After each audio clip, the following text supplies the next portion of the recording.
بە ژێردەریایی قیامەت ناسراوە توانای سڕینەوەی شارێکی لە ماوەی چەند خولەکێکدا هەیە.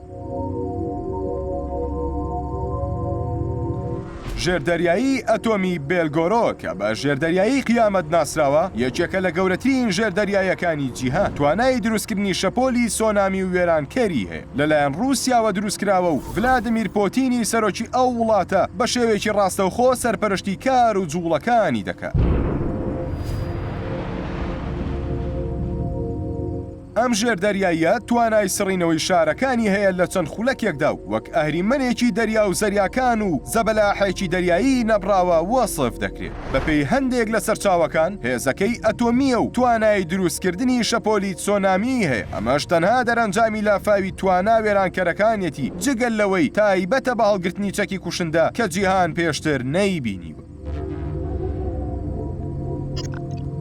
داگرتنی دوگمەیەک دەتوانێت بەس بێ بۆ ئەوەی لە ماوەی نیو کاتژمێردا هەڕەشە لە مرۆڤایەتی بکات. بەوتەی شارەزانی سەربازی مۆسکۆ لە ئێستادا بە ئەنخاس ئەو چەکە کوشندە نوێی نمایش کردو بە پێی لێکۆڵینەوەکانی دامەزراوەی دەریایی ئەمریکا. ئەمە گەورەترین ژێردەریایی ئەتۆمیە کە لە ماوەی 30 ساڵدا دروست کراوە. درێژی ئەم ژێردەریاییە دەکاتە 184 مەتر و کێشی نزیکەی 30,000 تۆن دەبێت. هەروەها بە توانایی وێرانکەری ترسناک دەناسرێتەوە. بۆ پێی زەریاکان دەبڕێت و خێرایەکەی 70 گرێ و لە قوڵای 100 مەتر کار دەکات.